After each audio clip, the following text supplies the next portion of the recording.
Right now, as you listen to this, your face might be completely relaxed. Right. Your breathing might be steady. But beneath the surface, your nervous system could literally be bracing for a tiger attack. Oh, yeah. It's totally possible. It is entirely possible that your body is currently draining its energy reserves, Yeah. like quietly pushing you toward burnout, and your conscious mind has absolutely no idea it's happening. It's the ultimate modern paradox, honestly. I mean, we put so much effort into micromanaging our schedules, color coding our Atlas calendars. charged. Right. But we are completely flying blind when it comes to the internal machinery that actually powers us through those schedules. Yeah, we just assume that if we plug ourselves into a bed for 7 or 8 hours, we'll wake up fully recharged, like a smartphone. Exactly. Like we're just devices on a charging pad. Right. But human biology is deeply complex. It requires a lot more than just a nightly charge to function properly. Which is exactly our mission for this deep dive.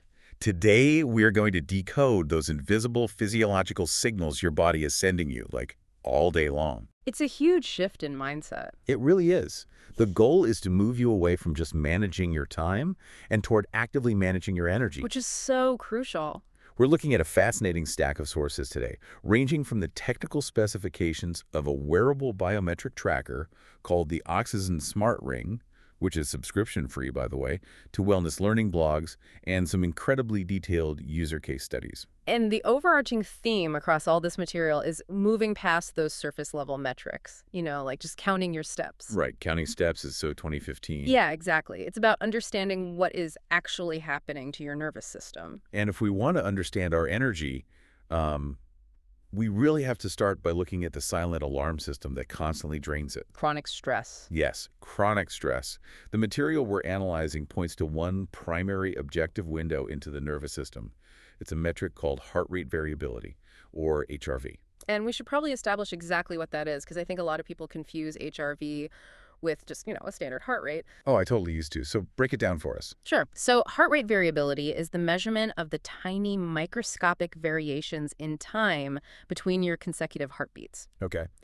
So if your heart is beating at 60 beats per minute, it isn't beating exactly once every single second. Right, it's not a perfect clock. Exactly. Sometimes it's 0.9 seconds, sometimes it's 1.1 seconds. That variation, that tiny fluctuation, is your HRV.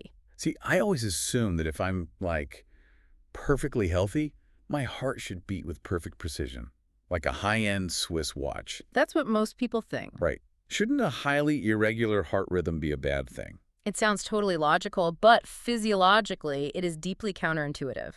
A heart that beats like a rigid metronome is actually a massive red flag. Wait, really? A steady heartbeat is a red flag. Yeah. It indicates systemic stress. If your HRV is low, meaning there's almost no variation in the time between your beats, your body is stuck in a sympathetic state. The fight or flight mode. Exactly, your classical fight or flight overdrive. The flexibility is just gone because your system is locked in survival mode. Wow. And the research in our notes today highlights that chronically low HRV is linked to a 40% increase in all-cause mortality. 40%. That is terrifying. It is. Your body is basically redlining the engine 24/7. So a variable heart rhythm actually means your system is relaxed enough to adapt to things. Precisely. High HRV means you are in a parasympathetic state, which is often called rest and digest. Rest and digest, I like that. Yeah, it shows your nervous system is flexible and resilient. A flexible heart can seamlessly shift gears. So, like, you could endure a highly stressful presentation at work. And your heart can immediately adapt and return to a baseline of calm the moment you sit back down. And what's really striking in these case studies is how incredibly fast that physiological shift happens and how disconnected it is from our outward behavior. Oh, completely. Like, the data shows that you can look completely calm. Yeah. You can be sitting on your couch, totally still. But if you experience a healing cortisol spike from, say, reading a frustrating work email on your phone, your HRV can plunge by up to 30% in a matter of minutes. In minutes. It completely shatters the illusion that our subjective feeling of being relaxed actually matches our objective biological reality. Yeah, you might think you're chilling out, but your physiology is sounding a 5-alarm fire. And that invisible stress is exactly what leaves you feeling completely drained by 2 in the afternoon, even if you haven't done anything physically demanding. So if tracking that internal stress is the key to managing our energy, then we have to figure out the best way to measure it, right? Right. And this brings us to a major paradigm shift in the hardware itself. The documentation for devices like the OXYZEN Ring makes a very compelling argument that traditional smartwatches might actually be actively harming the metrics they're trying to improve. Which is wild to think about. Yeah. But it really comes down to the core identity of the wearable. The conductor versus the composer thing, right? Yeah. I love that analogy in the technical blogs. It's a great conceptual framework. So a smartwatch acts as the conductor of your day. It is highly visible, it's active, and it demands your attention. Doesn't all the time. Yeah, it's managing your life with notifications, vibrations, bright screens on your wrist. But a smart ring, conversely, is the composer. Working behind the scenes. Exactly. It's a silent, passive biometric guardian gathering high-fidelity data in the background without ever interrupting you. I want you listening to just think about the last time you were totally dialed into a project. Like you were in the zone, or maybe you were just having a really great conversation with a friend. Oh, I know where this is going. And then your wrist buzzed. Yeah. Even if you didn't look at the screen, that micro-interruption severed your cognitive focus. The material calls this the vibration trap. The vibration trap, it's so real. Those constant alerts completely fracture the flow state needed for deep, meaningful work. And that psychological distraction triggers a micro-stress response, which, you guessed it, lowers your HRV. Right. But beyond just the mental distraction, there's a distinct anatomical advantage to moving the sensor from the wrist to the finger. Yeah, the finger simply provides a vastly superior vascular signal for optical sensors, right? Yeah. But is that just because the skin is thinner on the finger, or is the actual blood flow different? It's actually a combination of vascular density and mechanical stability. So your fingers have these incredibly rich capillary beds right near the surface. Oh, interesting. Furthermore, the finger experiences far less random motion artifact than a wrist does. What's motion artifact? It's just interference from movement. Think about how much your wrist rotates, flexes, and shifts against a watch band when you are typing or sleeping. Oh, sure. It slides around a lot. Right. A ring fits snugly against the tissue, so the optical sensors can read the microscopic variations in your pulse with much greater clinical precision. That makes a lot of sense. And then there's the battery life issue, which apparently creates massive blind spots in the data. Huge blind spots. Because smartwatches typically need daily charging. Most people charge them at night, which means they create an 8-hour data gap exactly when they should be tracking their recovery. Exactly. While you sleep. Right. But the smart rings detailed in the specs use significantly less power because they lack a screen, meaning they charge wirelessly every 5 to 7 days. You basically just take it off while you shower, and you get continuous, unbroken biometric mapping. Okay, but I want to push back on this from a pure productivity standpoint. Here, go for it. If I am wearing a device that has no screen and gives me 0 real-time notifications, how does it actually help me get things done? Isn't it just like a very expensive passive piece of jewelry at that point? That is the initial hurdle for a lot of people who are used to the smartwatch ecosystem. But the goal here is internal optimization, not external task management. Internal optimization. Right. By eliminating the digital noise, the ring tracks your focus organically. It analyzes your continuous HRV and temperature trends to determine your biological peak times. So instead of pinging me to stand up, It creates a comprehensive map of your readiness. You check the app in the morning, and it tells you exactly when your brain is chemically primed to tackle a deeply complex project, and when your system is so fatigued that you should probably just stick to basic admin tasks. wow. Okay, so assuming we have this uninterrupted high-fidelity data, the most critical place to apply it is the foundation of everything, the night. Absolutely. We have to look at sleep intelligence. And the fundamental realization here is that being unconscious for 8 hours is not the same thing as getting good sleep. Say that again for the people in the back. Right. It is entirely about the structural architecture of that sleep. Yeah, to put that in perspective, think of your brain like a computer. Deep sleep is when your body is doing the hardware repair, fixing muscle tissue, clearing out physical toxins, strengthening the immune system. The heavy lifting. Exactly. But REM sleep, or rapid eye movement sleep, is when your brain is running software defragmentation. I love that analogy. It's organizing memories, processing emotional trauma, and restoring your cognitive function for the next day. If you don't get that software update, you are going to be a foggy, irritable mess, even if you spent 9 hours in bed. That is a highly accurate way to frame it. And the user case studies in this stack of research really illustrate how tracking these specific stages changes behavior. Yeah, like the case study of Daniel K. Oh, Daniel K. is a perfect example. He started tracking his sleep stages and noticed his REM sleep was practically non-existent, despite feeling like he slept through the night. And the culprit for Daniel was late-day caffeine, right? Exactly. Caffeine has a notoriously long half-life. And the mechanism here is crucial.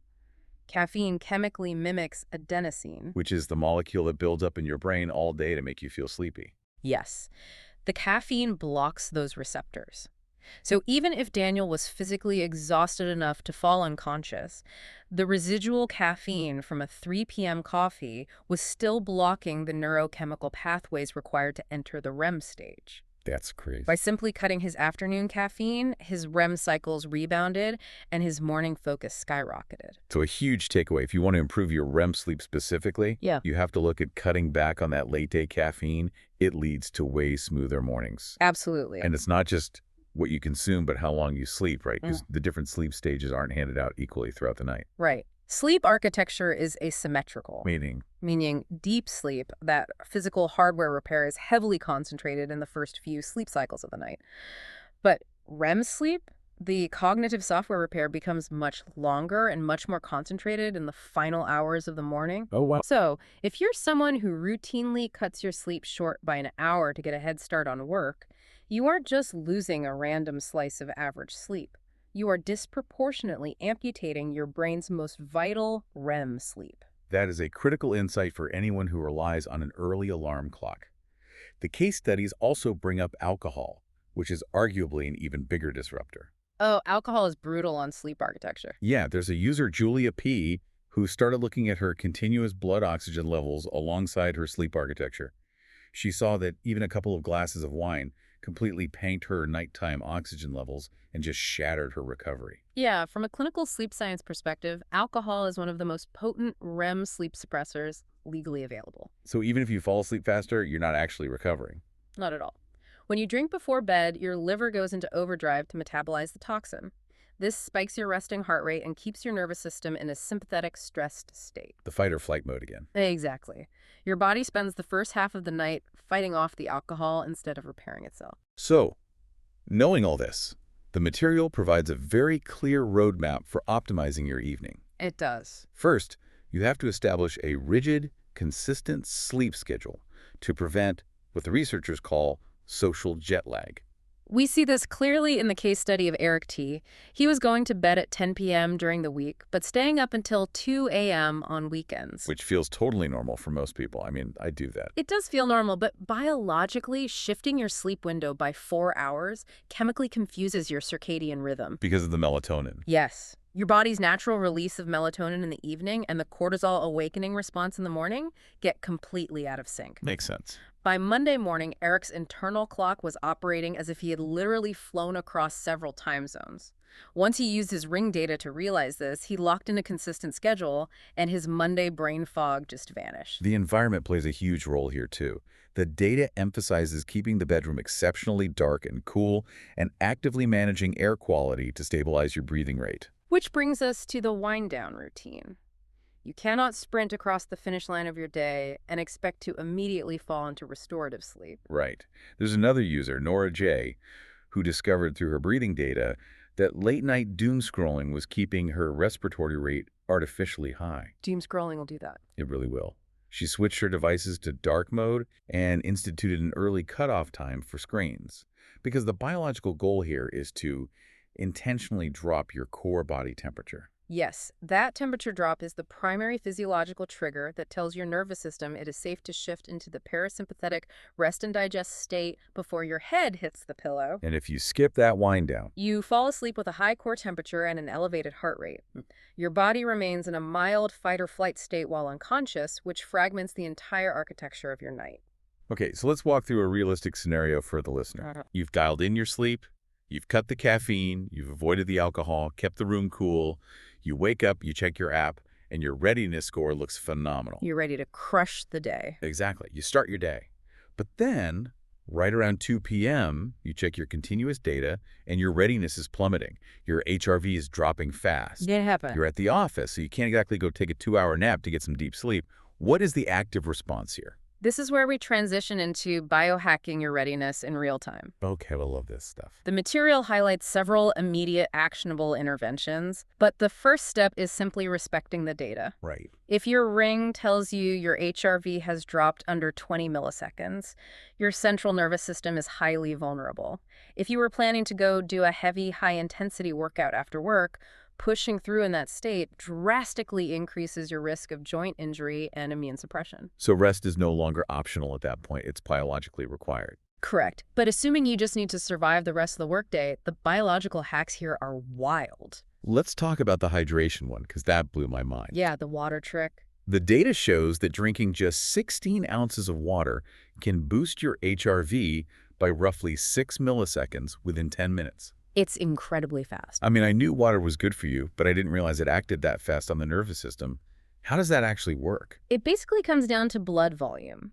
When you're even mildly dehydrated, your overall blood volume physically decreases a state known as hypovolemia. Hypovolemia, okay. Because there is less liquid volume in your veins, your cardiovascular system has to pump much harder and faster to deliver the same amount of oxygen to your brain and organs. Oh, I see. So the heart is straining. Exactly. That increased cardiovascular strain triggers the sympathetic nervous system, pushing you into that stressed overdrive. Wow. By simply drinking water, you restore the blood volume. The heart doesn't have to work as hard, the strain lifts, and your nervous system immediately relaxes, which boosts your HRV. That is an incredibly simple lever to pull. It really is. Another one they highlight is breath work, specifically 5 minutes of resonant breathing, which is about 6 breaths per minute. Resonant breathing acts as a manual override for your biology. By intentionally slowing your respiratory rate, you stimulate the vagus nerve, which runs from your brainstem down through your abdomen. And that drops the stress. Right. Stimulating the vagus nerve forcefully activates the parasympathetic state, lowering your blood pressure and raising your HRV almost instantly. Now, here is a totally unexpected one. Gratitude. Oh, I love this one. The data notes that a 5-second gratitude exercise, literally just pausing to think of one specific thing you are genuinely thankful for, can jump your HRV by 4 milliseconds. It's amazing. For beginners, practicing gratitude actually elevates HRV much faster than meditation does. That is a brilliant example of rapid neuroplasticity. When a beginner tries to meditate, they are often fighting a barrage of wandering thoughts and getting frustrated that they aren't, doing it right. Which actually causes stress. Exactly. Gratitude, however, forces a targeted, immediate emotional shift. It floods the brain with positive neurotransmitters, rewiring the stress response pathway in seconds. And for anyone who travels frequently, the notes point out that jet lag can suppress your HRV for up to a full week. A full week of suppressed recovery. But the biological fix is daylight. Getting 1 hour of bright, direct sunlight and taking a 20-minute brisk walk immediately upon arriving at your destination forcefully realigns that circadian clock we were talking about earlier. It's the best way to reset the system. Now, I do want to push back on one concept in this material because it really threw me off. Okay, what is it? I understand why hydration and resonant breathing improve HRV. But for me, scrolling social media on the couch or taking a really long, incredibly hot bath, those are the universal symbols of relaxation. All right, and they feel great. But the data argues that these so-called calming activities might actually lower my HRV. If a hot bath relaxes my muscles, why does my heart hate it? This is perhaps the most profound insight you gain from continuous biometric tracking. It exposes the massive gap between psychological distraction and physiological stress. Okay, unpack that. Let's take the social media example. You might feel mentally checked out while you're scrolling, but your brain is actually processing a rapid-fire, high-velocity stream of information. That makes sense. It's dealing with bright light overstimulation, rapid context switching, and subconscious comparison anxiety. So my conscious mind is numbed out, but my nervous system is basically sprinting on a treadmill. Exactly. It triggers a continuous low-grade release of cortisol. And what about the hot bath? Now, regarding the hot bath, the stressor there is thermal. Your cardiovascular system has to work incredibly hard to thermoregulate. It's pumping blood to the surface of your skin to try and cool your core temperature down. Oh, because the water is so hot. Right. That is a massive physical exertion for your heart, even if your muscles feel great. This proves that our subjective feelings of relaxation very often do not match the objective reality of what our organs are experiencing. Which brings us back to the core philosophy of this entire deep dive. If you take anything away from this conversation today, it's that genuine wellness is not about guessing how you feel. No, not at all. It's not about strapping a miniature smartphone to your wrist that buzzes every 10 minutes and shatters your cognitive flow. It is a fundamental transition from trying to manage your time to intelligently managing your energy. It's about using continuous passive data to protect your REM sleep by cutting the afternoon caffeine, limiting the alcohol, and dropping your core temperature before bed. And it's about actively responding to the physical stress signals your body sends you during the day. Like restoring your blood volume with water, or using resonant breathing to manually override your vagus nerve long before you hit the wall. And if we zoom out to the broader implications of this technology, the predictive power is just staggering. It really is. The research highlights that passive biometric devices can detect the early onset of illness or systemic burnout through subtle dips in HRV and core temperature days before you ever develop a cough or actually feel sick. Days before. Yeah. Even more profound, validation data from the UK Biobank shows that combining ultra-short HRV monitoring with a rapid ECG can predict heart attack risks up to 10 years in advance. 10 years. Think about that for a second. We are all walking around with this incredibly sophisticated, highly sensitive biological alarm system, and almost all of us have it entirely muted. You just ignore it. Which leaves us with a final thought for you to ponder as you move through the rest of your day. We started by talking about how obsessed we are with managing our schedules. Right. But if a simple silent ring on your finger knows that you are getting sick or that you are burning out days before your own conscious mind even realizes it, what does that say about how deeply disconnected we've become from the reality of our own bodies? It's a huge question. And how much more potential, how much more energy, focus, and life could you unlock if you finally started listening to the invisible signals your biology has been trying to send you all along?